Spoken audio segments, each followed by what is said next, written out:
అబ్బో ఇక్కడ కేజీ చీరలు కొంటే అర కేజీ చీరలు ఫ్రీ అంట. మంగళ్య షాపింగ్ మాల్ కేజీల్లో సేల్, టన్నుల్లో ఆనందం.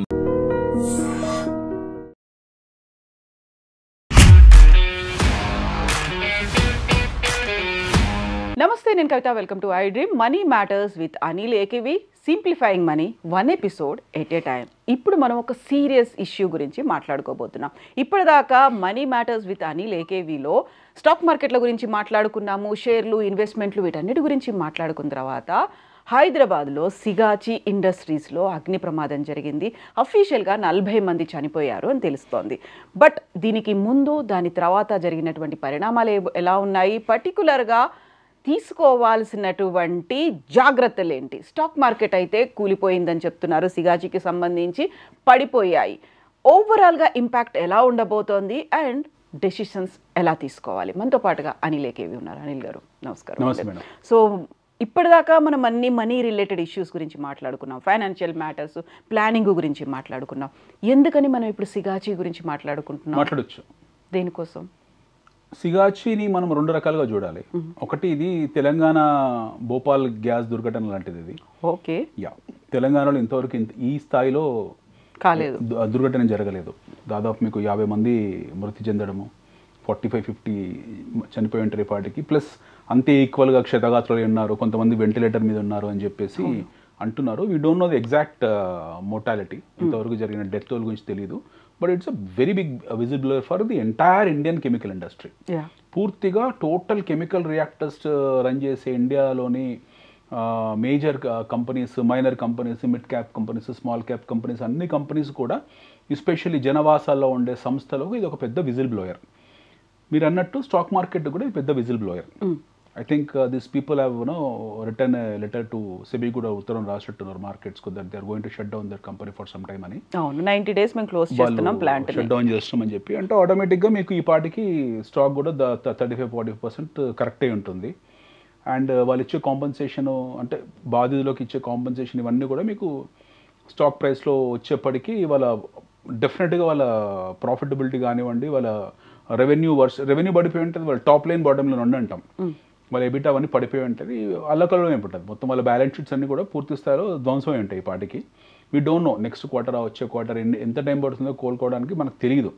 సెకండ్ క్వార్టర్ కూడా అయిపోతుంది, థర్డ్ ఫోర్త్ క్వార్టర్ కూడా ఇప్పట్లో వాళ్ళు మోస్ట్లీ స్టాక్ ఇప్పట్లో కోలుకోదు. It won't know what you call recover quickly. It will take lot of time. ఎందుకంటే డ్యామేజ్, ఇప్పుడు వాళ్ళు చేస్తున్న డ్యామేజ్ కంట్రోల్ మాత్రమే. బట్ డ్యామేజ్ కంట్రోల్ పూర్తి స్థాయిలో మీకు ఫైనాన్షియల్స్ మీద రిఫ్లెక్ట్ అవ్వడానికి టైం పడుతుంది. అట్ ది సేమ్ టైం వాళ్ళ it's very very old company, very popular company, very known company.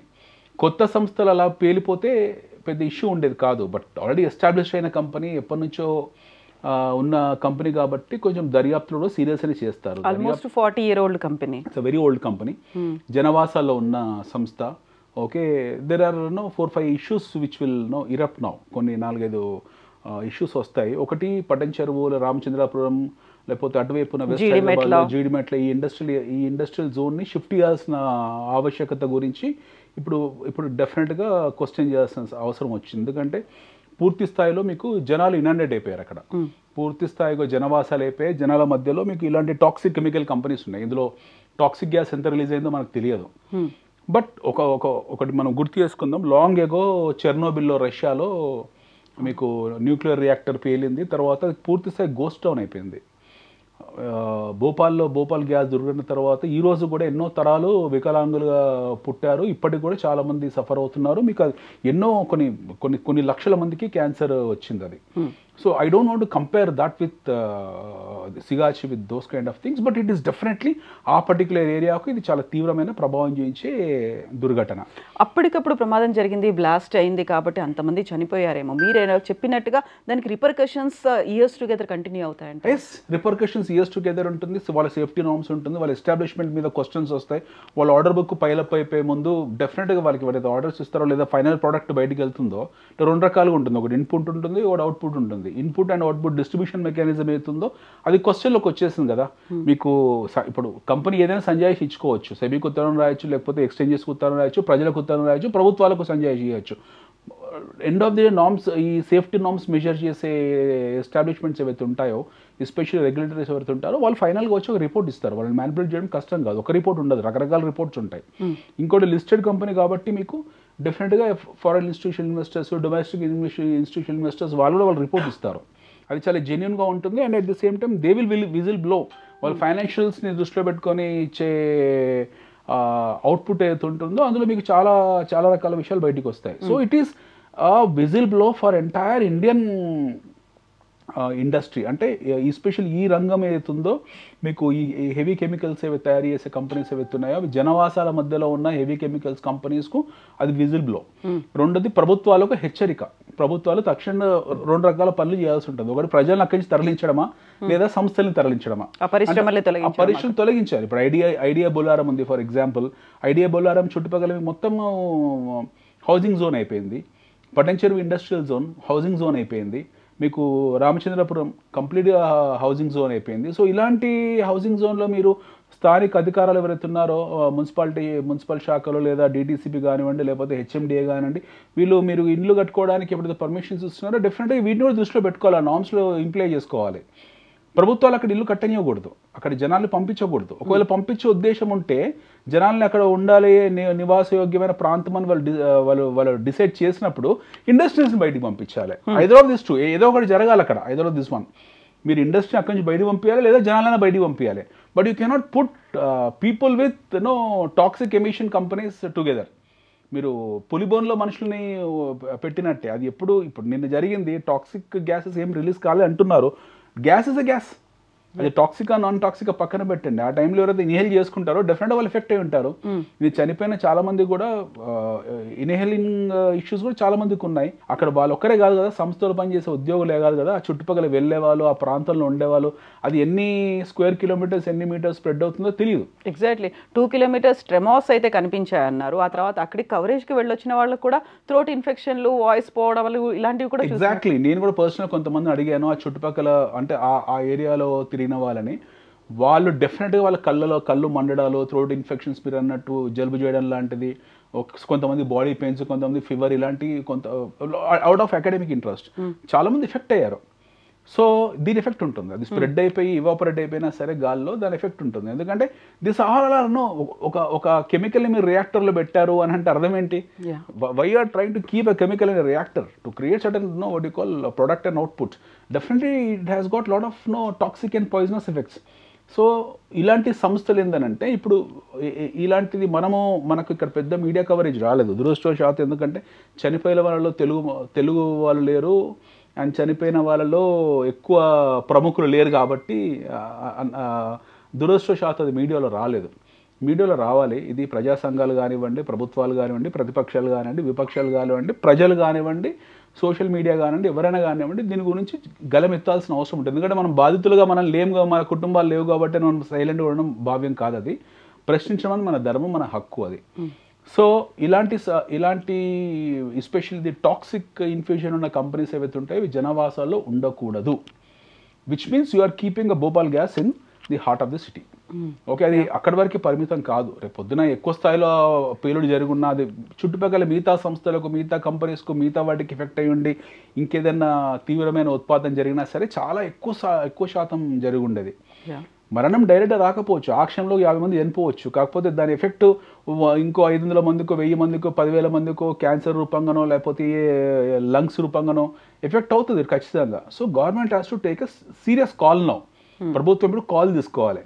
Either మీరు కంపెనీస్ అక్కడ ఉంచుతారా లేదా జనాలు ఉంచుతారా, ఏదో ఒకటి జరగాలి. మీరు అక్కడి నుంచి జనాలను పంపించేయండి లేదా కంపెనీస్ పంపించేసేయండి. You take a shot at this point in time. రెండోది, ఇలాంటి ఇండస్ట్రీస్ ఏదైతే ఉన్నాయో ఒక హైదరాబాద్లో లేవు మీకు. ఇలా this kind of industrial zones are everywhere in the country. Major metropolitan సిటీస్లో ఇప్పుడు బాంబే ఉంది, అక్కడ మీకు మొత్తం నవీ ముంబై ఎలా ఏర్పడింది? Because of the industrialisation. మీకు ఆ చెంబూర్ అలాంటి ప్రాంతంలో అక్కడ చాలా ఉన్నాయి. రాష్ట్రీయ కెమికల్స్ లాంటి కంపెనీస్ ఉన్నాయి చెంబూర్లో. అక్కడ ఎప్పుడైతే మీకు హెవీ కెమికల్ ప్లాంట్స్ ఉన్నాయో సో అక్కడ నుండి జనాలు షిఫ్ట్ అయిపోయి నవీ ముంబై వరకు వెళ్ళిపోయారు. వేరే you don't have this what you call vicious incidents to happen. Gurgaon example తీసుకోండి. ఢిల్లీలో ఇండస్ట్రీ గాజియాబాద్ కానివ్వండి, నోయిడా కానివ్వండి, అవన్నీ Ghaziabad industrial zone, but Noida industrial zone కాదు. కొంచెం షిఫ్ట్ యూపీలోకి వెళ్ళారు, షిఫ్ట్ కొంచెం మొహాలి వరకు వచ్చారు, పంజాబ్ వరకు వచ్చారు, ఇటు యూపీ వరకు వచ్చారు. సో ఢిల్లీలో మనుషులు బ్రతికే పరిస్థితులు లేరు. మీకు మనం చూస్తున్నాము ఏది పొల్యూషన్ లేదు. ఇప్పుడు లేటెస్ట్గా ఆక్సిజన్ సిలిండర్స్ అని రాబోతున్నాయి మన ఢిల్లీలో. For the first time we are hearing that people are going to buy oxygen cylinders for pure oxygen. అలాంటి పరిస్థితి ఉంది ఢిల్లీ నగరం. ఎంత విస్తరించినా సరే మెయిన్ ఢిల్లీ మెట్రోపాలిటన్ ఏదైతుందో కరోల్ బాగ్ కానివ్వండి, కన్నర్ ప్లేస్ కానివ్వండి, it's a highly affected area. Hyderabad అలాంటి పరిస్థితికి వచ్చింది. Today for what's reason Hyderabad ఈ రోజు అలాంటి పరిస్థితిలో ఉంది. దేర్ వాజ్ అ టైమ్ మన Panjagutta happen to be the highest noise creating area in terms of డెసిబల్స్లో. పంజాగుట్ట దేశం మొత్తంలో ఒకనొక టైంలో మీకు ఎక్కువ డెసిబల్స్ క్రియేట్ చేసే ప్రాంతంగా ఉండేది. సో అలాంటివి చాలా ఉన్నాయి, especially the industrial zone. So ఈ కంపెనీ తాలూకు ఈ కంపెనీ పేలుడు తాలూకు రిపర్కషన్స్ ఎంటైర్ ఇండస్ట్రీ మీద ఉంటుంది. It is not just Sigachi in Hyderabad, it can be anything in India. So జనవాసాలు ఉన్న సంస్థల మీద ఇప్పుడు విదేశీ పెట్టుబడిదారులు కానివ్వండి, లేకపోతే స్మార్ట్ ఇన్వెస్టర్స్ కానివ్వండి, మ్యూచువల్ ఫండ్ కంపెనీస్ కానివ్వండి, దే విల్ బి స్కెప్టికల్. అంత ఈజీగా ఏమీ వెళ్ళరు. వాళ్ళు క్వశ్చన్ చేయడం మొదలు పెడతారు. ఇప్పుడు భోపాల్ గ్యాస్ దుర్ఘటన తర్వాత చాలా సంస్థలు మన దేశంలో పెట్టుబడులు వచ్చినప్పుడు they ask companies to shift their premises from particular location to the other location. చెన్నైలో కానివ్వండి, బెంగళూరులో కానివ్వండి, మేజర్ ఇండస్ట్రీస్ ఎక్కడైతే ఉన్నాయో. Similarly this kind of pattern you can see in going forward. So జనవాసాల్లో ఉండే సంస్థలు షిఫ్ట్ అయిపోవాల్సిన పరిస్థితి ఏర్పడింది. మీకు ఇండస్ట్రియల్ జోన్స్ అహ్మదాబాద్ కానివ్వండి, సూరత్ కానివ్వండి, అహ్మద్ నగర్ కానివ్వండి, మహారాష్ట్రలో మేజర్ ఇండస్ట్రియల్ కారిడార్స్ అన్నీ కూడా జనాల నుంచి దూరంగా వెళ్ళిపోతున్నాయి. బాంబే ఒక్కటే కాదు, మనం we are taking example of Bombay and Delhi, but other cities ఇప్పుడు నాసిక్ కానివ్వండి, షోలాపూర్ కానివ్వండి, అహ్మద్ నగర్ కానివ్వండి, ఇండస్ట్రియల్ సిటీస్ ఇవన్నీ కూడా జనాల నుంచి ఇండస్ట్రియల్ జోన్ దూరం అవుతుంది, లేదా జనాలు దూరం అవుతున్నారు ఇండస్ట్రియల్ జోన్కు. Nagpur best example. బూటిబోరి లాంటి ఏరియా ఉంది. People have shifted from the industrial zone to the other corridor. Amravati road మీద అక్కడ వెళ్ళారు, బాంబే నాగ్పూర్లో. So plenty of locations. భోపాల్లో ఎంపీ నగర్ అటువైపు పైకి వెళ్ళిపోయారు. చెన్నైలో ఒకప్పుడు టీ నగర్ సెంట్రిక్ ఉండేది, అటు నుంచి వాళ్ళు మహాబలిపురం రోడ్డుకు జనాలు షిఫ్ట్ అయిపోయారు. Bengaluru best example. అటు యశ్వంత్పుర, అటు యలహంక ఇలాంటి ఏరియాలకు షిఫ్ట్ అయిపోయారు. సో హైదరాబాద్ కూడా ఆ పరిస్థితికి రావాలి. You cannot regiment people in industrial corridor. So కంప్లీట్గా ఇండస్ట్రియల్ జోన్స్లోంచి హౌసింగ్ షిఫ్ట్ అయిపోవాలి, లేదా హౌసింగ్లో నుంచి ఇండస్ట్రీస్ షిఫ్ట్ అయిపోవాలి. We have to follow the China model. మనం చైనా మోడల్ కాపీ కొట్టాలి ఎట్టి పరిస్థితుల్లో. చైనాలో మీకు చాలా గోస్ట్ సిటీస్ ఉన్నాయి, బట్ ఇండస్ట్రియల్ సిటీస్లోకి బెస్ట్ ఎగ్జాంపుల్ వుహాన్లోనే తయారైంది కదా కరోనా తయారైంది వుహాన్లో తయారైంది. వుహాన్ ల్యాబ్స్ లోంచి వచ్చింది అనుకుందాము, లేదా అక్కడ తయారు చేయబడ్డది లేదా సృష్టించబడ్డది, వాట్స్ ఎవర్ రీజన్. వుహాన్ నుంచి బయటకు వచ్చింది. వుహాన్ నుంచి బయటకు వచ్చిన తర్వాత వుహాన్ నగరాన్ని అక్కడ నుంచి 30 మైళ్ళు దూరం షిఫ్ట్ చేశారు. అంటే వెరీ సింపుల్. అంటే ఈ ల్యాబ్ ఇది ఇక్కడే ఉంటుంది, కానీ మీరు ఇక్కడి నుంచి వెళ్ళిపోండి అని చెప్పారు. అంటే మళ్ళీ భవిష్యత్తులో అలాంటి కొత్త తయారైతే తెలియదు మనకు. చైనా ఇన్సైడర్ థాట్ ప్రాసెస్ ఏంటో మనకు తెలియదు. సో ఆ ఇన్స్టిట్యూట్స్ అలాగే ఉంటాయి. వాళ్ళు ఇన్స్టిట్యూట్ షిఫ్ట్ చేయట్లేదు, మనుషులు షిఫ్ట్ చేశారు అక్కడ నుంచి. They are careful about their people. So మీకు ఇండస్ట్రియల్ కారిడార్స్ ఉన్న చోట బెస్ట్ ఎగ్జాంపుల్ యునైటెడ్ కింగ్డమ్ కానివ్వండి, యూరప్ కానివ్వండి, అమెరికా కానివ్వండి, అగ్రరాజ్యాలు అనుకునే దేశాలు లేకపోతే పెద్ద దేశాలు ఎందుకు అవన్నీ పెద్ద దేశాలుగా ఏర్పడ్డాయి? Why these countries are called as developed nations? Why these people call those are no large economies? అంటే వాళ్ళన్నీ నామ్స్ ఏర్పరచుకుంటారు. మన సమస్య ఏంటంటే మనం ఒక ఇండస్ట్రీ ఉందంటే విత్ ఇన్ ది ప్రిమిసెస్ వరకే మనం ఐఎస్ఓలు అంటాము, ఈ స్టాండర్డ్స్ అని మాట్లాడతాం. స్టాండర్డ్ మెజర్స్ అన్ని కూడా ఆ ఇండస్ట్రీ పరిధి వరకే ఉంచుకుంటాం తప్పిస్తే దాని పరిధి ఇంపాక్ట్ ఎంతవరకు ఉంటుంది అనేది ఎవరు క్వశ్చన్ చేయరు. బెస్ట్ ఎగ్జాంపుల్ మనకు ఫార్మాస్యూటికల్ యుఎస్ఎఫ్డిఏ అని ఉంటుంది. వాళ్ళ డ్రగ్ పర్మిషన్స్ ఇస్తుంది, లైసెన్స్ ఇస్తుంది. Hyderabad has procured the highest USFDAs in the world. ప్రపంచంలో ఉన్న ఫార్మాస్యూటికల్ ఓటీసీ కానివ్వండి, ఫార్ములేషన్స్ ఏవైనా కానివ్వండి, హైదరాబాద్ సంస్థలు ప్రపంచంలో హైయెస్ట్ ఓటీసీని ఓన్ చేసుకున్నాం. మనం యుఎస్ఎఫ్డిఏ అప్రూవల్స్ ఓన్ చేసుకున్నాం. We don't know how many thousands. మన దగ్గర ఆల్మోస్ట్ 5 నుంచి 6,000 యుఎస్ఎఫ్డిఏ అప్రూవల్స్ హైదరాబాద్ కంపెనీస్కి ఉన్నాయి. సో వీటిని దృష్టిలో పెట్టుకొని గత ప్రభుత్వం ఏం చేసింది? మేజర్ ఇది చాలా ఈ టాపిక్ కొంచెం అనలిటిక్స్ యూజ్ చేయాలి ఇందులో. ఫార్మా రంగం ఫర్ ఎగ్జాంపుల్, హైదరాబాద్లో ఫార్మా రంగము అన్ఆర్గనైజ్డ్గా ఉంది. పెద్ద మేజర్ కంపెనీస్ అన్నీ కూడా ఎస్టాబ్లిష్మెంట్స్ ఇందాక మాట్లాడుకున్న ప్రాంతాల్లో ఉన్నాయి. ఐడియా బొల్లారం కానివ్వండి, లేకపోతే పడ్డంచెరువు కానివ్వండి, లేకపోతే ఇస్నాపూర్ కానివ్వండి, రామచంద్రపురం కానివ్వండి, ఇలాంటి ఏరియాలో స్ప్రెడ్ అయి ఉన్నాయి మేజర్ ఫార్మా కంపెనీస్. అక్కడెక్కడ స్ప్రెడ్ అయినా సరే వాళ్ళు మన దేశానికే కాదు ప్రపంచానికి మనం ధన్వంతరి లాంటిది Hyderabad is nothing but Dhanvantari of the world. ప్రపంచ ధన్వంతరి హైదరాబాద్. సో మన కరోనా వ్యాక్సినేషన్ కానివ్వండి, మనం మేజర్ డ్రగ్స్ కానివ్వండి, it gets Bharat Biotech it gets formulated, it gets invented, it gets manufactured in Hyderabad. So majority USFDA approvals కానివ్వండి, వాటి మ్యానుఫ్యాక్చరింగ్ కానివ్వండి, వాటి డిస్ట్రిబ్యూషన్ కానివ్వండి, it happens from Hyderabad. Hyderabad is a world, in future Hyderabad is going to become world's medical capital or world's pharmaceutical capital, universal pharmaceutical capital. మనం మొత్తం విశ్వానికే pharmaceutical capital for the known world. So మన వాళ్ళు ఏం చేశారు, అప్పుడు ప్రభుత్వం ఏం చేస్తుంది, ఒక 5-6 వేల యూఎస్ఎఫ్డిఎస్ ఉన్నాయి, ఇక్కడ అప్రూవల్స్ ఉన్నాయి. ఇవన్నిటిని మ్యానుఫ్యాక్చరింగ్ చేయాలంటే ఇప్పుడున్న ఫెసిలిటీస్ సరిపోవు. కంపెనీస్ అందరూ అడిగారు, ఇప్పుడున్న ఫెసిలిటీస్ సరిపోవు, we need to have a separate zone, మా అందరికి ఒక జోన్ కావాలని. అప్పుడు ప్రభుత్వం immediately they have taken a call on pharma city. ఇమీడియట్గా ఫార్మాసిటీ ఏర్పరుస్తే ఈ కంపెనీస్ అందరూ కూడా అక్కడ వెళ్తారు, మీకు వన్ సింగిల్ విండోలో అక్కడ వెళ్ళి ఎస్టాబ్లిష్ అయిపోతారు. వన్స్ దే గెట్ ఎస్టాబ్లిష్, ఒక 10-15 లక్షల మందికి ఉపాధి కలుగుతుంది. అదొక చోదక శక్తిగా మారుతుంది. ఆ రెవెన్యూ ఒక రాష్ట్రానికే కాదు దేశ ప్రగతికి కూడా ఒక చోదక శక్తిగా మారుతుంది. 10-15 లక్షల మంది ఉపాధి కానంటే 30-40 లక్షల మంది దాన్ని బ్రతుకుతారు. ఒకటి.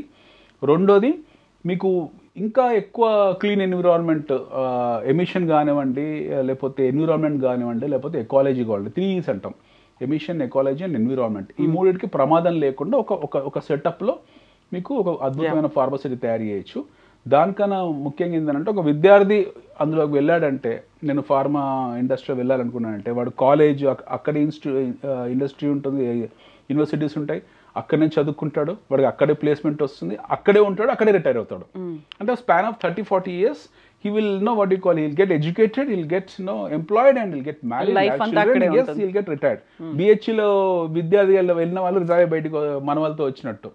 So similar kind of setup ఒక బృహత్తరంగా ఇట్స్ వెరీ లార్జ్ స్కేల్ ఆ గవర్నమెంట్ హెస్ స్టార్టెడ్ ఫార్మాసిటీ. ఇప్పుడు అటకెక్కింది ఫర్ వాట్స్ రీజన్, అది ముందుకు వెళ్ళట్లేదు. But Hyderabad pharma city is what you call robust example for entire industry. మొత్తం దేశానికి మనకు ఒక గొప్ప ఉదాహరణ అనమాట Hyderabad pharma industry. Thanks to the earliest erstwhile government, వాళ్ళు తీసుకున్న గొప్ప నిర్ణయం అది.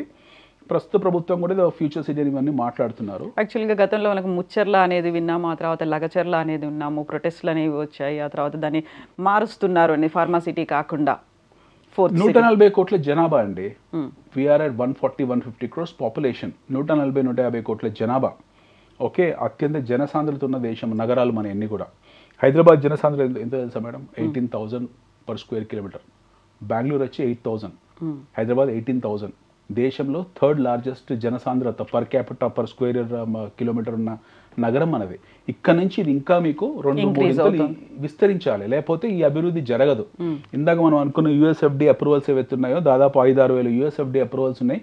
ఇవన్నీ ప్రొడక్ట్గా మారి డిస్ట్రిబ్యూట్ అయ్యి కన్జ్యూమర్ చేతికి వెళ్ళాలంటే మీకు పెద్ద ఫెసిలిటీస్ ఉండాలి, చాలా భారీ స్థాయి ఫెసిలిటీస్ ఉండాలి. దానికో 20-25 వేల ఎకరాల ఫెసిలిటీ ఒక సిటీ ఏర్పరచాలి. అదే ఫార్మాసిటీ. లగిచెర గురించి విల్ హ్యావ్ సెపరేట్ డిస్కషన్.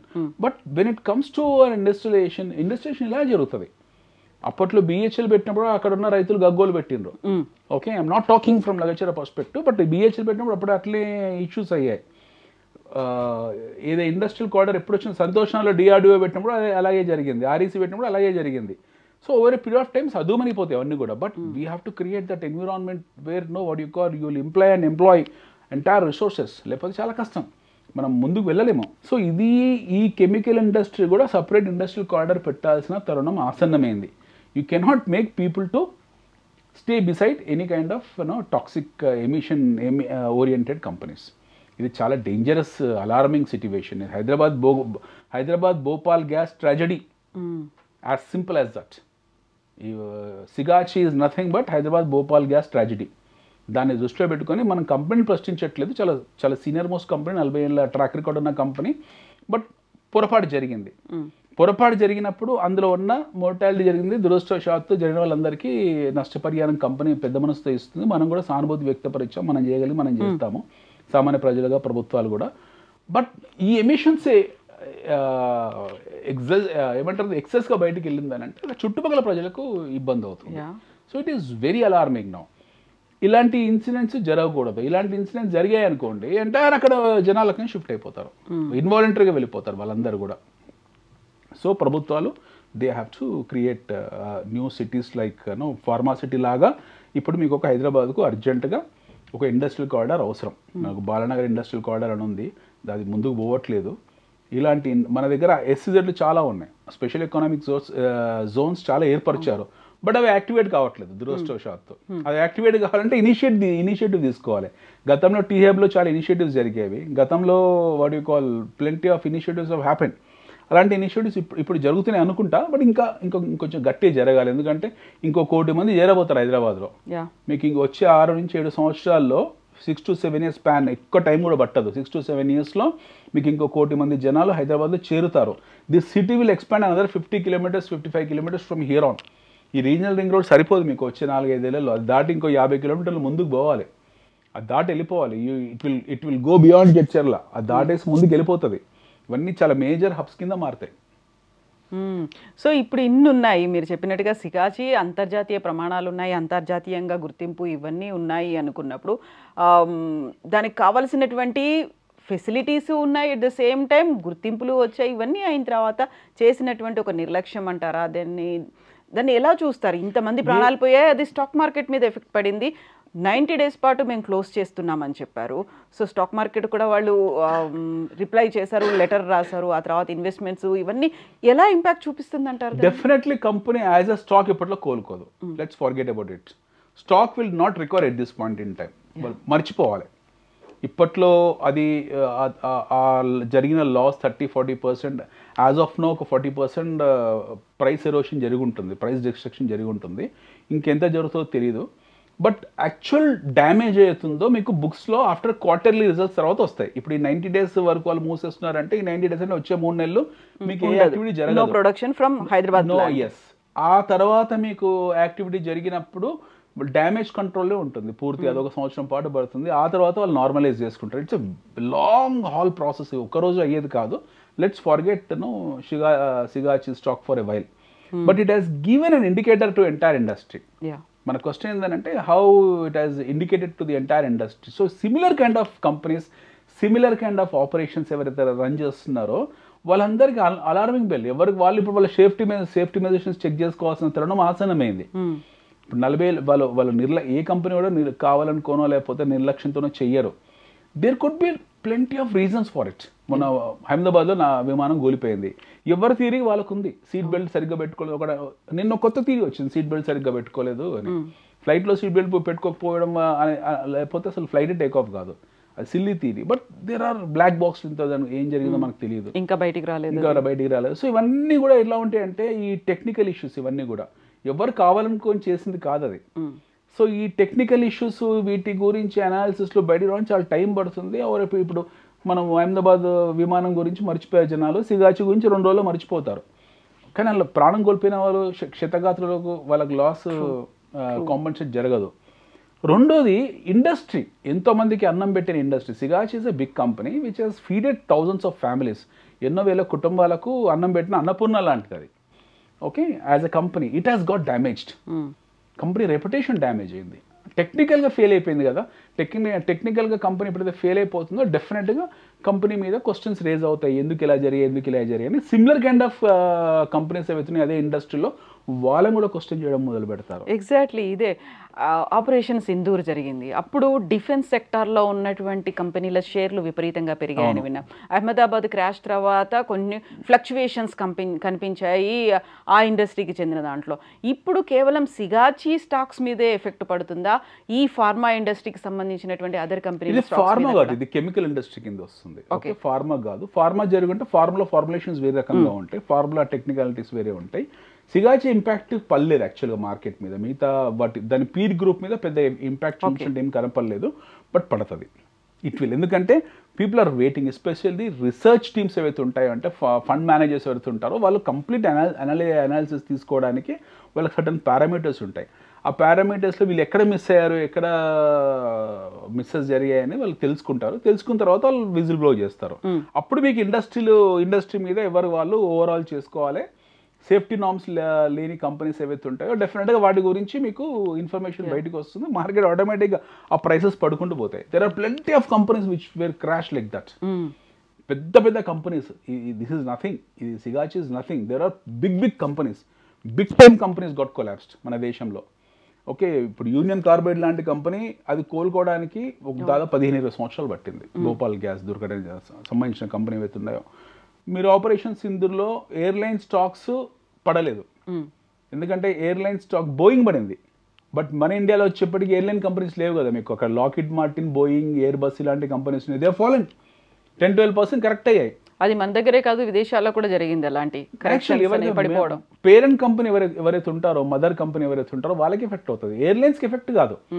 మీకు ఇండిగో కానివ్వండి, లేకపోతే ఎయిర్ ఇండియా వీళ్ళకి ఎఫెక్ట్ కాలేదు. ఎయిర్ ఇండియా అఫ్ కోర్స్ అది అన్లిస్టెడ్, బట్ ఇండిగో ఇప్పుడు మనకు మోనోపోలీ ఉంది ఆల్మోస్ట్, అది ఎఫెక్ట్ కాలేదు. ఎందుకంటే ఎఫెక్ట్ అయ్యేది mother company, parent company, Boeing airlines company.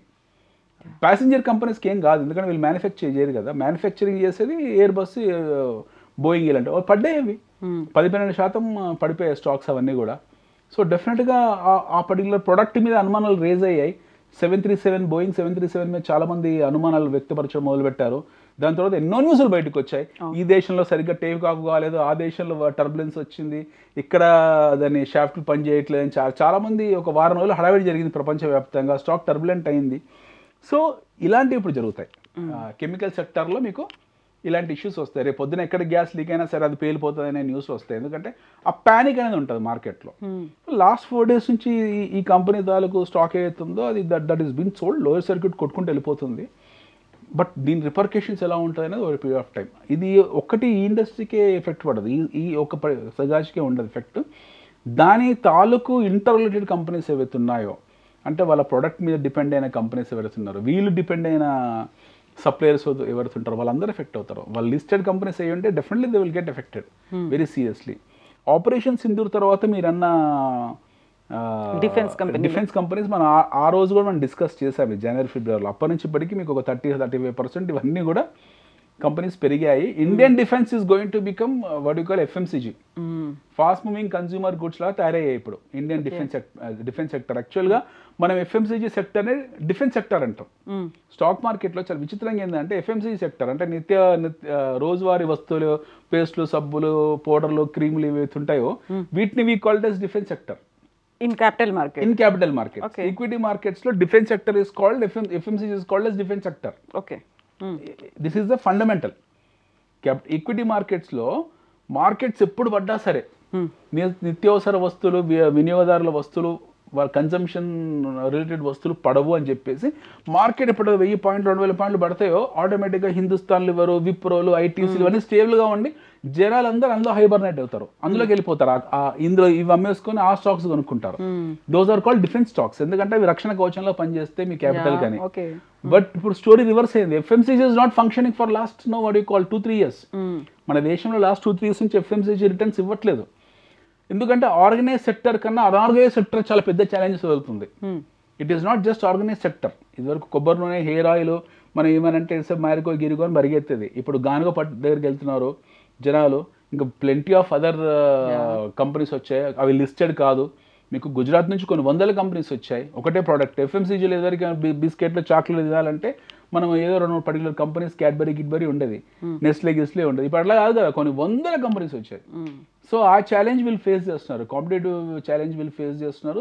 వాళ్ళ ఎడ్జ్ కోల్పోతుంది. Especially the FMCG sector in India which is organised, which is where companies have been listed as listed entities in the stock markets, have lost their edge over the unorganized sector competition. Whereas defense sector is monopoly. ఏదైతే defence sector అనుకున్నామో అది defence sector కాకుండా real defence sector defend చేస్తుంది. You understood? మీకు ఇందులో అర్థమవుతుందా?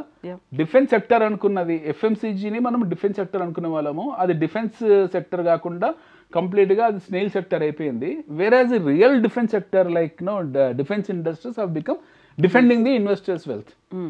So investor wealth not only country వీళ్ళ wealth కూడా. ఎస్ హిందుస్థాన్ ఎలక్ట్రానిక్స్ కానివ్వండి, లేకపోతే హిందుస్థాన్ ఏరోనాటిక్స్ కానివ్వండి, భారత్ ఎర్త్ మూవర్స్ కానివ్వండి, మస్గాడా కానివ్వండి, కొచ్చిన్ షిప్ గార్డ్ కానివ్వండి, చివరికి BHEL కానివ్వండి, ఇవన్నీ చూడండి last 5-6 months performances. And this will continue.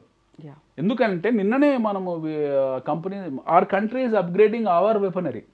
మన ఆర్టిలరీని మనం బంకర్ బస్టర్ బాంబ్స్ వెళ్తున్నాం. మనం we are now going to start our S-500 తో పాటుగా స్టెల్త్ బాంబర్లు, బంకర్ బాంబర్లు. మనం F-35 కూడా వద్దని చెప్పాం, ఎందుకంటే and it is been prove that F-35 is no use for India.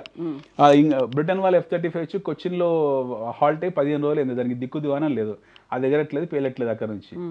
So we're going for Sukhoi మోడల్లోకి అప్గ్రేడెడ్ సూపర్ పానాసోనిక్ అనేది అప్గ్రేడెడ్ వెర్షన్లోకి వెళ్తున్నాం మనము. Mach 5 Mach 5 Mach 6 fifth generation మాట్లాడుతున్నాం మనం. ఇండియన్ డిఫెన్స్ సెక్టర్ వచ్చేసి ఇప్పుడు డిఫెండ్ చేస్తుంది. As we been talking for very long time. మన గతం ఎపిసోడ్స్ కూడా మాట్లాడుకున్నాము ఒక 4-5 months back. Indian defence sector is going to defend the wealth of the investors. Yes, ఇప్పుడు డిఫెన్స్ సెక్టర్ అనేది ఒక చోట ఆగలేదు. We are not that what you call 1940, 1950s India. We are 2040 India. మనం విజన్ 2047 నడుస్తుంది మన దాంట్లో when it comes to defence sector. And government is going to spend heavily. మొన్న జరిగిన ఆపరేషన్ సింధూర్ తర్వాత రెండు దేశాల్లో జరిగిన ఖర్చు ఆల్మోస్ట్ $20 billion. మనకి $80 billion డిఫెన్స్ సెక్టర్ మనకు తట్టుకునే శక్తి ఉంది. But Pakistan is become bankrupt. దాని తర్వాత వాళ్ళు కోలుకొని దెబ్బ పడింది వాళ్ళకు. ఏదో బెయిల్అవుట్ ప్యాకేజ్ వాళ్ళు ఇస్తున్నారు, వాళ్ళు మేకపోతే గంభీర్యం తప్పేసి అదర్వైజ్ గాన్ కేస్ ఫినిష్ అయిపోయింది. మనకు ఆ శక్తి ఉంది. We buy in cash and carry, మనంతా కూడా మనం కొనుక్కుంటాం, మనకు ఆ దమ్ము ఉంది. So now government is trying to create a big environment, ecology and big time platform, defence platform system, not only for our internal consumption but also for exports. ప్రభుత్వం ఇక్కడ నుంచి మన రక్షణ శాఖ మన వస్తువులని, ఆర్టిలరీ వస్తువులని అమెరికా ఎలాగైతే ఆయుధాలని ఎగుమతి చేసి డబ్బులు సంపాదిస్తుందో మనం కూడా చేయబోతున్నాం. మనకు ఆల్రెడీ బ్రహ్మోస్ తాలూకు ఎంక్వైరీస్ ప్రపంచవ్యాప్తంగా ఉన్నాయి. We almost have almost 22 countries are trying to approach us for BrahMos. మనం ఇంతవరకు బ్రహ్మోస్ ఇంకెవరికి ఎక్స్పోర్ట్ చేయలేదు ఎక్కువ స్థాయిలో. బ్రెజిల్ నిన్ననే yesterday Brazil was asking India for BrahMos. So Akash 5th ఇప్పుడు మన దగ్గర మనం వాడుతున్న ఆకాష్ ఇంకా పాతది, ఇప్పుడు అప్గ్రేడ్ వర్షన్ ఆకాష్ వస్తుంది very shortly. So Pinaka upgrade version Pinaka వస్తుంది. We have plenty of weaponry systems and everything is proved successful. మనం పాకిస్తానీ నాబూత్ కంప్లీట్ అస్తవ్యస్తం చేసి దాన్ని సర్వనాశనం చేసి పడేసినాం ఒక just in span of 6 to 7 hours టైంలో. అవి కూడా మనం సృష్టించుకున్న ఆయుధాలతో. ఎంత ప్రౌడ్గా ఫీల్ కావాలి మనం, ఎంత గర్వంగా ఫీల్ కావాలి. సగటు భారతీయుడు ఈ విజయాలకు ఆనందపడట్లేదు అంటే వాడు దేనికి ఆనందపడాడు జీవితంలో. So we have to feel very proud. నిజంగా మనకు చైనాకు యుద్ధం వచ్చిందంటే మనం చైనాని నివారిస్తాం, ఒక విషయం చెప్పాలంటే గెలుస్తాం కూడా. ఎందుకంటే China is prove to be fault every time. China మొన్నగాక ఎవరికి సౌత్ కొరియాకి ఒక సబ్మెరైన్ ఇచ్చింది, అది కూలిపోయింది, అది ఫినిష్ అయిపోయింది. ఒక డిస్ట్రాయర్ ఇచ్చింది, అది పడిపోయింది. ఆ డిస్ట్రాయర్ పడ్డందుకు కిమ్ జాంగ్ గారు ఒక 15 మందిని ఉరిగుడు తీశాడు అక్కడ. So what ever is China made is China made వస్తువు. చైనా దగ్గర 5th generation జేయూస్ ఉన్నాయి అంటారు. ఇంతవరకు ప్రపంచంలో ఎవరు చూడలేదు వాళ్ళు తప్పిస్తే. అది ఎగిరే ఎవరు తెలియదు. వాళ్ళు అసలు దాని సక్సెస్ స్టోరీ ఏమీ లేదు. F-35 సక్సెస్ స్టోరీ ఉంది, F-16 సక్సెస్ స్టోరీ ఉంది. మన Tejas is coming into the action no. మనం సొంతంగా ఇండిజినియస్గా మనం తయారు చేసుకుంటాం తేజస్కు. అమెరికా ఇవ్వలేదు, వాళ్ళు ఇవ్వలేదు మనకి ఇంజిన్, మనం సొంతంగా తయారు చేసుకుంటున్నాం. మన రాకెటరీ టెక్నాలజీ కానివ్వండి, మన ICBMs కానివ్వండి, we are far superior. So going forward Indian defence sector అనేది చాలా పెద్ద రంగం అవుతుంది. ఇప్పుడు మనం చూస్తుంది ఏవైతే ఉన్నాయో అంటే ఇప్పుడు స్టాక్ ప్రైజెస్ పర్స్పెక్టివ్ కానివ్వండి, లేకపోతే మన ఈ కంపెనీస్ పర్స్పెక్టివ్ అంటే దిస్ ఆర్ జస్ట్ నథింగ్. వచ్చే 10 ఏళ్ల తర్వాత will be the largest exporter for the world in terms of our weaponry. మనం ఆయుధాలని చాలా భారీ స్థాయిలో ఎగుమతి చేస్తాం. గల్ఫ్ దేశాల ఆయిల్ని ప్రపంచానికి ఎలా ఎగుమతి చేస్తుందో భారతదేశం కూడా వచ్చే 10 ఏళ్ల తర్వాత ప్రపంచానికి ఆయుధాలని ఆ స్థాయిలో ఎగుమతి చేస్తాం మనం. ఇలా అనుమానం కూడా లేదు. ట్రంప్ లాంటి వాళ్ళు 1000 మంది రానివ్వండి, ఏమీ చేయలేరు. వాళ్ళ టర్మ్ ఓన్లీ 3 సంవత్సరాలే. ఇంకో అధ్యక్షుడు వస్తే వాడి సొంత ఆలోచన దృక్పథం ఉంటుంది. బట్ నేషనల్ దృక్పథం వేరు, వ్యక్తిగత అధ్యక్షుల దృక్పథం వేరు. ఇప్పుడు ట్రంప్ టారిఫ్లో ఆయన వ్యక్తిగత దృక్పథం, అది నేషనల్ ఇంట్రెస్ట్ కాదు. But when it comes to India మన నేషనల్ ఇంట్రెస్ట్. మనకు కేంద్రంలో అధికారంలో ఎవరున్నారు ఏంటి అనేది కొంచెం అక్కడిక్కడ తేడాలు ఉండొచ్చు. But when it comes to national interest this no compromise. ఎవరైనా కానివ్వండి గత 70 సంవత్సరాల్లో మెట్టు ఎదుక్కుంటూ మనం రీబిల్డ్ చేసుకుంటూ రీకన్స్ట్రక్షన్ చేసుకుంటూ ఈ స్థాయికి వచ్చాము. And will have a big time what you call future. So ఇప్పుడు చైనాలో ఏదైతుందో ఇది మోస్ట్లీ ఈ నెల 2 నెలల్లో జెలెన్స్కీ చాప్టర్ క్లోజ్ అయిపోతుంది అక్కడ ఉక్రెయిన్లో. ప్రాబ్లీ వచ్చే 60 daysలో Zelensky will be out of the picture. మనకు Ukraine Russia war almost all call off అయిపోయినట్టే. జెలెన్స్కీ వాడు జెండా బీక్కొని వెళ్ళిపోవాల్సింది అక్కడ నుండి. చాప్టర్ అయిపోయింది. పుతిన్ వదిలిపెట్టాడు. ఎందుకంటే మొన్న కొట్టిన డ్యామేజ్కు వాళ్ళు ఆల్మోస్ట్ ఆల్ ఫినిష్ అయిపోయారు. ఆపరేషన్ బటర్ఫ్లై ఏదో వెబ్ ఫ్లై వేసారు అప్పట్లో. దానికి రిటాలియేట్ చేశారు Putin. Is now gone case. And no NATO and American countries are not in a position to support Ukraine anymore. At the same time west ఏషియాలో మనకు Israel and Iran వారు జరిగింది. Over night గెలిచారు. అది కూడా chapter close అయిపోయింది. Any point in time ఇరాన్లో కూడా మీకు కొత్త అధికారం వస్తుంది. అది ఆ కొత్త అధికారం తీసుకునే వ్యక్తి అయతుల్లా ఖుమైనీ ఫ్యామిలీ నుంచా, అలీ ఖుమైనీ ఫ్యామిలీ నుంచా, లేకపోతే పాత రాజు షా పహల్వి కొడుకు అనేది మనకి ఇంకా తెలియదు. మొత్తానికి ఈ అమెరికన్ ఇంట్రెస్ట్ మీదే జరుగుతుంది. ఇప్పుడు over a period of time probably ఇంకొక 2 నెలలు 3 నెలల తర్వాత మనకు ఈ తైవాన్ చైనా యుద్ధం ఈ చైనాలో ఇప్పుడున్న సివిల్ వార్ అవుతుందో, ఆర్మీ తిరుగుబాటు అవుతుందో ఇది బయటికి రావట్లేదు. మోస్ట్ అవును, చైనా అధ్యక్షుడు కూడా కనిపించకుండా పోయారట. 1 month నుంచి కనిపించట్లేదు. ఇప్పుడు ఇది కొత్తగా కాదు, గత 2 సంవత్సరం జరుగుతుంది ఇలాగా. ఈ రోజు కొత్తగా రాలేదు ఇది. ఆల్మోస్ట్ 1 year బ్యాక్ కూడా ఇలాంటి న్యూస్లు 2 సార్లు వచ్చాయి. సో మనకు తెలియదు. But any point in time China చాలా హోలిస్టిక్ అప్రోచ్ వాళ్ళది, నేషనలిస్టిక్ అప్రోచ్ ఉంటుంది. వెన్ ఇట్ కమ్స్ నేషనల్ ఇంట్రెస్ట్లో వాళ్ళు కాంప్రమైజ్ కారు. జింపింగ్ నియంతగా మారిపోయాడు. ఏ స్థాయి నియంతగా మారిపోయాడంటే హూ జింటావో ఎవరైతే ఉన్నారో వాళ్ళ మాజీ అధ్యక్షుడు, మాజీ పార్టీ సెక్రటరీ, ఆయనని ఒక సభలోంచి బలవంతంగా బయటికి తోసేశాడు. Such a respectable man he was Hu Jintao. అందులోంచి తోసి బయటికి పంపించేశాడు. అంత నియంతగా మారిపోయాడు. He is a soft version of Kim Jong Un. Okay, very precisely. China Jinping is nothing but the soft version of Kim Jong-un, North Korea. Similar pattern అనమాట వాళ్ళది. Similar pattern. అక్కడ పబ్లిక్ వాయిస్ బయటికి రాదు. అక్కడ ఉన్న ఉగర్ Muslims మీద జరిగిన అత్యాచారాలు, వాళ్ళ ప్రార్థనా స్థలాలను ధ్వంసం చేయడము, వాళ్ళని అవమానపరచడము, అవహేళనపరచడం అనేది ప్రపంచం గురించి ఆ ప్రపంచంలో ఎక్కడికి బయటికి రాదు. పాకిస్తాన్ లాంటి దేశం కూడా మాట్లాడదు. ఎందుకంటే భయపడి వస్తారు వాళ్ళకు. అరబ్ దేశాలకు ధైర్యం లేదు చైనా గురించి మాట్లాడడానికి.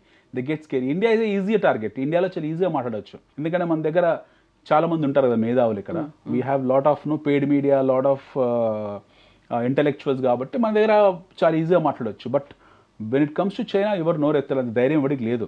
కూల్చి కారం పెడతారు చైనా వాళ్ళు. సో చైనాలో మీకు జింపింగ్ నియంతృత్వం ఏతుందో ఇది పూర్తి స్థాయి నియంతృత్వం. ఇది పార్టీ, ఒకప్పుడు చైనాని పార్టీ, కమ్యూనిస్ట్ పార్టీ సిసిపి మోసేది. ఇప్పుడు పార్టీ మోయట్లేదు. ఈయన అధ్యక్షతనే లేకపోతే ఈయన నియంతృత్వంలో జరుగుతుంది. సో ఒకరోజు 2 రోజులు 2 సంవత్సరాలు 3 సంవత్సరాలు చూస్తారు, ఓపిక పడతారు. ప్రజా తిరుగుబాటు లేకపోతే సైనిక తిరుగుబాటు ఏదో వస్తుంది. ప్రజా తిరుగుబాటు గతంలో చైనాలో వచ్చినప్పుడు ప్రతిసారి కూడా అణిచివేశారు. తియాన్మెన్ స్క్వేర్లో జరిగిన 2 లక్షలు 5 లక్షలు ఊచకోతలు కానివ్వండి, ఆ తర్వాత వచ్చినాయి కానివ్వండి, మనకు తెలియదు ప్రపంచ మీడియాకు. బట్ నౌ మీకు అక్కడ రిజిమ్ చేంజ్ జరుగుతుంది. అది దానికి టైం లైన్ చెప్పలేము. 2 నెలల 3 నెలల 4 నెలలు చెప్పలేము. మొత్తానికి ఈ దీపావళికి మటుకు అక్కడ చాప్టర్ క్లోజ్ అయిపోతుంది. ఈ ఆగస్ట్, సెప్టెంబర్, అక్టోబర్, నవంబర్ ఈ టైం పీరియడ్లో మీకు అక్కడ అధికార మార్పిడి జరుగుతుంది. G20కి ఆయన వెళ్ళకపోవడానికి కారణం, లేదా ఇప్పుడు సర్వసభ్య సమావేశానికి ఆయన పిలవకపోవడానికి కారణం కూడా వన్ ఆఫ్ ద రీజన్ ఇది. So that will not affect us. It is not Jinping versus India, it is China versus India. So China versus India అనేది జిన్పింగ్ ఉంటుంది, పోతుంది, ఎవడొస్తే పోతుంది, వాళ్ళ వైఖరి అలాగే ఉంటుంది. అది దేశం తాలూకు దేశం వైఖరి అలాగే ఉంటుంది. సో చైనా అనేది మనకి ఇప్పటికే కాదు, ఇంకో 100 ఏళ్ళ కూడా శత్రువే, ఇంకో 100 years వరకు కూడా శత్రువే. So we will get prepared for it. We're already prepared. మన వాటర్స్లో మన డిస్ట్రాయర్స్ పెట్టుకొని కూర్చున్నాము. మన నావల్ బేసెస్ చాలా స్ట్రాంగ్ చేసుకుంటున్నాము. Now we're talking about submarines, nuclear submarines. We're far what you call ahead of anybody's thinking. మనం చాలా ముందుకు వెళ్ళిపోయాం. గత 10 సంవత్సరాలు, ఎస్పెషల్లీ లాస్ట్ 5 yearsలో మన డిఫెన్స్ సెక్టర్ అనేది చాలా బలపడింది. ఈ ఆపరేషన్ సింధూర్ తర్వాత మనకు జరిగిన అన్యాయానికి మనం తిరిగి రిటాలియేట్ చేయడానికి మనం ఏ జిహాద్ మార్గం ఎంచుకోలేదు, మనం టెక్నాలజీ మార్గం ఎంచుకున్నాము. మనం ఎంచుకున్న మార్గం శాస్త్ర సాంకేతిక ప్రయాణం. సో అందులో మనం విజయం సాధిస్తాం డెఫినెట్గా. We are not only exporting the intellectuals to the world, we will also export our arms and ammunitions. So భవిష్యత్తులో డిఫెన్స్ రంగం ఇలాగే ఇంకా వృద్ధి చెందుతూనే ఉంటుంది. Yeah this is going to be the next FMCG as I said. So ఎలా అయితే హైదరాబాద్ ఇంకా డెవలప్ అవుతుంది అనుకుంటున్నాము, అలాగే డిఫెన్స్ సెక్టర్ హైదరాబాద్ అనేది మీకు over a period of time probably ఇంకొక 10 years maximum. This will be the Asia Pacific region capital అవుతుందండి. Mark my words. It is not Delhi, it is not Bengaluru, it is not Shanghai. Okay, it is not Singapore. It is going to be Hyderabad. Hyderabad would be Asia Pacific region's headquarter. Okay, yeah. ఇది నేను చెప్తున్న జోస్యం రాసుకోండి మీరు. Yes, thank you so much Anil గారు. Next time మళ్ళీ మనం stock market గురించి, రియల్ ఎస్టేట్ గురించి, వీటన్నిటి గురించి మాట్లాడుకుందాం. Thank you so much. Thank you. నిజంగా ప్రస్తుతం ఉన్నటువంటి సమాజం దేనికి ప్రయారిటీ ఇస్తుంది? ఆర్థిక సంబంధాల చుట్టూ మాత్రమే తిరుగుతుంది. మళ్ళీ ఎన్నికలంగానే చాలా విరక్తి కలుగుతాను. మంచి అనిపిస్తుంది కదా, లేడీస్ కూడా ఛాలెంజింగ్ జాబ్స్ చేసినప్పుడు చాలా బాగుంటది. ట్రాఫిక్ అసిస్టెంట్స్ గా నియమించిన ట్రాన్స్జెండర్స్ అందరితో సాల్యూట్ చేయించుకుంటున్నారు. ఫుడ్ డెలివరీ ఇవ్వటానికి వెళ్ళినటువంటి డెలివరీ బాయ్ అనిల్ పై కళ్ళ ముందు